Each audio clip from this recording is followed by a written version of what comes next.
com o nosso deputado Ricardo Galvão, que vai ocupar a vaga de Guilherme Boulos, que agora vai para o Ministério. Vamos a Brasília.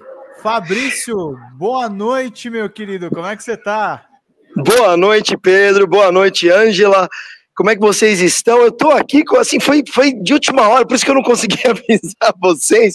Eu tinha tentado aqui durante o dia o deputado Ricardo Galvão, mas infelizmente aqui na correria, nossa, tá com tanta coisa sendo votada aqui, que a gente acabou não definindo, bater o martelo agora, foi agora mesmo. Então primeiro quero dar as boas-vindas ao DCM, e como é que deputado, assumir a vaga de um outro parlamentar como o Guilherme Boulos, que é um parlamentar, assim, de uma luta, uma luta histórica, né, que estava fazendo um papel muito interessante aqui no Congresso Nacional.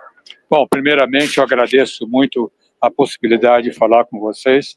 A tua pergunta é muito relevante. É claro que o deputado Guilherme Boulos tem uma tarefa, uma ação reconhecida em todo o Brasil, muito forte no meu estado, o estado de São Paulo, né, voltada principalmente para as questões sociais. Mas nós dois trabalhamos na mesma direção. Eu também trabalho, não na questão social do ponto de vista dele, mas na importância que um desenvolvimento para o país que seja socialmente justo. Isso nós só conseguiremos se tivermos políticas públicas fortemente embasadas na ciência, no conhecimento científico e não em fake news. Você tem um perfil muito diferente do Boulos, né? Você é um cientista, você é uma pessoa da ciência. Que tipo de projetos e atuação o cidadão que está assistindo aqui a gente, ele pode esperar da sua atuação parlamentar a partir de hoje? Porque o Boulos, né, por si só, a expectativa era sempre um cara muito desbravador, um cara que lutava por moradia, um cara que enfrentava de frente a extrema-direita. Você já tem um perfil mais técnico. O que o cidadão que está assistindo a gente, o que ele pode esperar da sua atuação? Essa é uma pergunta bastante importante, né? Não é só uma questão de perfil técnico, até uma questão de idade. O Boulos é mais novo que o mais novo dos meus filhos. Mas a questão importante é que, para nós definirmos as políticas públicas que sejam de interesse do cidadão, é necessário que tragamos para o Ministério um embasamento mais fundamentado.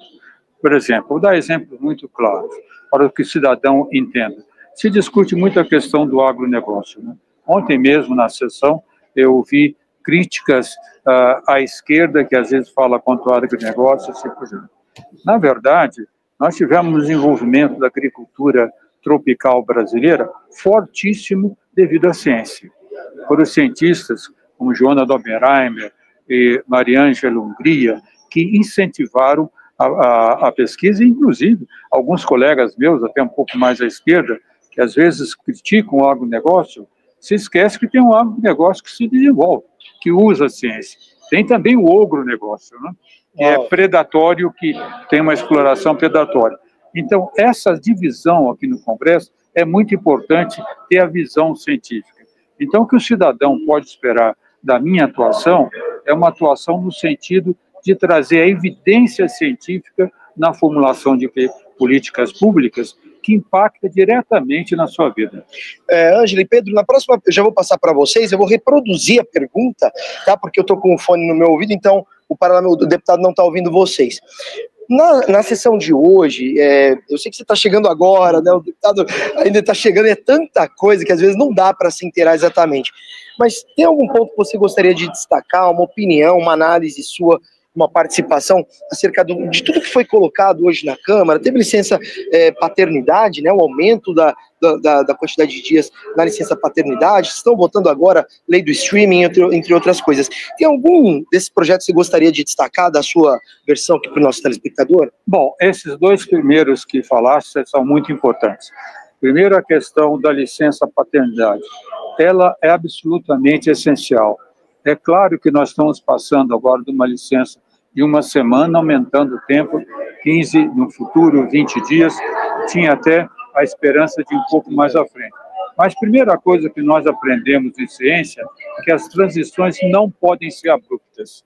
Nós temos que ir aumentando gradualmente, tem que ter um planejamento para aumentar gradualmente. Isso é muito importante, porque a mulher, na sua produtividade, sofre muito. Às vezes eu vejo do lado da ciência. Muitas cientistas, talvez o cidadão comum não saiba, muitas cientistas, depois de ter o filho, às vezes param 6 meses sem poder produzir, sem poder ir ao laboratório. E ter, então, uma licença paternal que vai ajudar essa mulher a cuidar do seu filho e depois de algum tempo poder se dedicar à sua profissão é importantíssimo. É importantíssimo não só para ela, mas importantíssimo para a sociedade, porque nós não podemos desprezar a contribuição importantíssima da mulher no avanço da ciência, por exemplo, no avanço da cultura. A segunda questão do streaming também é importante. Esse é um projeto que vem se alongando há muito tempo, desde 2017, se eu 2017, lembro, 2017. Isso é muito importante, essa aprovação. Houve algumas críticas das pessoas mais à direita que estamos tirando recursos aqui do cidadão. Não é verdade. Nós estamos colocando mais recursos na produção cultural brasileira. Todos se lembram do filme Eu Ainda Estou Aqui, né? Recente, aquela beleza que nós tivemos. Não fosse um apoio governamental, não teríamos feito um filme daquela qualidade. E às vezes eles falam, quando eu vejo as pessoas de extrema direita falando, quando comparo com o exterior, comparo muito com os Estados Unidos. Eu, como fui diretor do Instituto Nacional de Pesquisas Espaciais, ia muito à China e hoje em dia eu vou muito à Europa, porque representando o país na Europa. Também lá se investe, se tira recursos para investir em produção nacional. Basta vocês verem, por exemplo, um filme italiano, um filme espanhol, se vê logo um apoio também de instituições governamentais. Então, isso é importantíssimo para o Brasil. A nossa cultura não tem condições de competir com a americana, com a estrangeira, sem um apoio governamental. O outro exemplo é a Argentina. Todos aqueles que às vezes veem filmes de altíssima qualidade argentinos. Um apoio também do Estado. E esse apoio do Estado nós temos sempre que manter, porque cria-se muito trabalho e, mais ainda, cria-se um desenvolvimento cultural. Muito bem. Eu falei que ia passar para você, Ângela, mas deixa eu só fazer uma pergunta, se eu não posso deixar. A Tabata Amaral, que é autora do projeto da paternidade, da licença paternidade, ela deu uma declaração para a gente dizendo que, dessa vez, o apoio ao projeto dela não se dividiu entre direita e esquerda, mas entre homens e mulheres.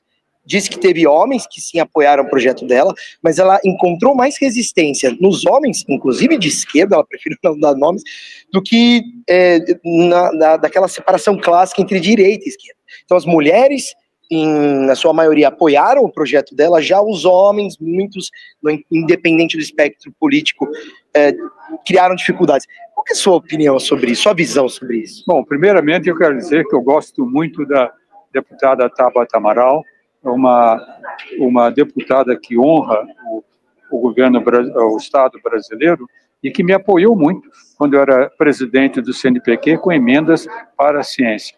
Mas eu não sei se concordo inteiramente com ela, porque no CNPq, por exemplo, nós fizemos um esforço muito grande, estamos fazendo, agora quem continua lá, para diminuir a desigualdade da produção científica entre homens e mulheres. Legal. E todas as vezes que nós trazemos, só para dar um exemplo, né? Quando nós analisamos um projeto de uma mulher que faz uma proposta e vai comparar com os homens, nós damos a essa mulher 2 anos a mais para avaliar sua produção científica se ela teve uma gestação naquele período. Pois bem, quando fizemos essas propostas no CNPq, tivemos um grande apoio dos homens, às vezes até maior, viu? Então, depende de onde se está atuando. Então, não sei aqui no caso da Câmara, talvez porque na Câmara nós somos todos já homens mais velhinhos, cabelos brancos, né? Mas eu acho que os jovens, hoje em dia, sabem da necessidade de apoiar a mulher, não só por uma questão de justiça, mas pela capacidade que elas têm de contribuir para a sociedade. Muito bem. Ângela, quer passar uma pergunta aqui para eu repassar para o deputado? Sim. E a gente já vai. É a última pergunta que a gente precisa encerrar. Tá. Bom, primeiro, podemos perguntar na sequência, Ângela? Essa entrevista maravilhosa. Eu queria primeiro parabenizar o deputado Parabenizando. Galvão, porque eu acho que é uma maravilha a presença dele na Câmara, né? Um cientista, ex-presidente do INEP, CNPq. E eu queria fazer uma pergunta para ele, assim, bem direta. Como é que ele vê o fato de hoje ele, que foi tão perseguido por Bolsonaro, estar na Câmara e ser uma figura que já era antes, mas reconhecido mundialmente, e o Bolsonaro às vésperas da prisão? Como você vê, o fato de você hoje estar na Câmara, se você ter sido tão perseguido pelo Bolsonaro e hoje ele praticamente às vésperas da prisão do Bolsonaro. Bom, essa questão com o Bolsonaro, Ângela, para mim foi uma questão que realmente eu coloquei no passado. Foi muito difícil quando eu tive que enfrentá-lo, foi difícil para a minha família, mas é uma questão que passou. O governo Lula me resgatou, trouxe de volta, não só agora no caso, aqui no Congresso, foi o cidadão paulistano que votou maciçamente em mim. Né? Nunca tinha concorrido às eleições e tive mais de 40 mil votos. Então, o cidadão paulista soube reconhecer a importância de eu vir para o Congresso. Mas também quero fazer um agradecimento especialíssimo ao presidente Lula, que me trouxe de volta, eu participei da equipe de transição e depois para liderar o CNPq, que é a principal instituição de fomento à pesquisa no país. E, através da atuação no CNPq, a facilitou vir ao Congresso. E também quero agradecer, principalmente, aproveitar, Ângela, a grande ministra, a senhora do meio ambiente do mundo todo, Marina Silva, que me incentivou a entrar na carreira, vamos dizer assim, legislativa, ou melhor, política, para trazer a ciência para a formulação de políticas públicas. Deputado, obrigado. A gente precisa encerrar, gente. Eles estão, o assessor está me pedindo aqui. Dá para fazer correndo? Correndo. Correndo. Pergunta para ele sobre a aplicação de ciência nas investigações policiais. A perícia do Rio está entregue às moscas desde 64 e o Dom Quixote. E as ações para resgatar nossos cérebros no exterior, quais são, deputado? Qual a sua opinião sobre a aplicação de ciência nas investigações policiais e quais ações o governo brasileiro deve tomar para trazer os cérebros brasileiros que estão lá fora de volta para o Brasil? Bom, eu vou dividir em duas respostas. A primeira, no governo Lula, nós fizemos um esforço enorme para fazer duas coisas que talvez a população não saiba. Vocês sabem que houve o Ciências Sem Fronteiras, que enviou um grande número de estudantes, doutores para o exterior. E foram da ordem, eu creio que da ordem de 40 mil. E muitos não retornaram porque não havia oportunidades no Brasil. Essa foi uma preocupação grande do governo. Fizemos um programa especial, trouxemos agora da primeira vez quase 600 doutores que estavam trabalhando no exterior. E além disso, quero fazer um adendo a isso, não só para universidades, mais de 130 empresas se candidataram a receber cientistas para o seu desenvolvimento tecnológico de fronteira. Isso é muito importante para avançar a inovação no país.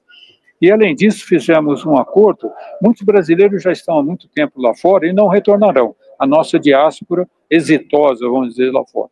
Então, fizemos um programa de colaboração entre pesquisadores brasileiros e que estão no exterior por 2 anos, fazendo pesquisas conjuntas, trocando estudantes e assim por diante. Né? Então, isso é um ponto importante. Mas o outro foi fundamental, extremamente relevante. Nós temos, na verdade, uma ciência policial, vamos dizer, ou uma polícia, como é que chama? Polícia científica? Polícia científica, né? De alto nível no Brasil. Nós temos alguns doutores muito bons trabalhando nessa questão, que é essencial, mas pouco. Nós teríamos que ter muito mais investimento nessa questão da inserção da ciência em toda a metodologia policial, como se faz em outros países. Né? Morei muito tempo no exterior, na Holanda, na Inglaterra, Itália, etc., e se vê que realmente é uma ciência, aliás, como se vê em filmes, né? Muito desenvolvida. E essa questão de inteligência é absolutamente essencial na ação policial. Doutor, muito obrigado. Pedro, obrigado, assessor que conseguiu para a gente, assim, no susto, deixa eu te agradecer aqui. Obrigado pela oportunidade, viu? Obrigado, a gente que agradece. Obrigado, viu, deputado? É isso, Pedro, obrigado, Pedro, valeu. São 2 Pedros aqui, um Pedro aqui, um Pedro aqui. Eu achei que você estava me agradecendo, eu falei... Não, depois eu te mando uma mensagem aí, valeu, até mais.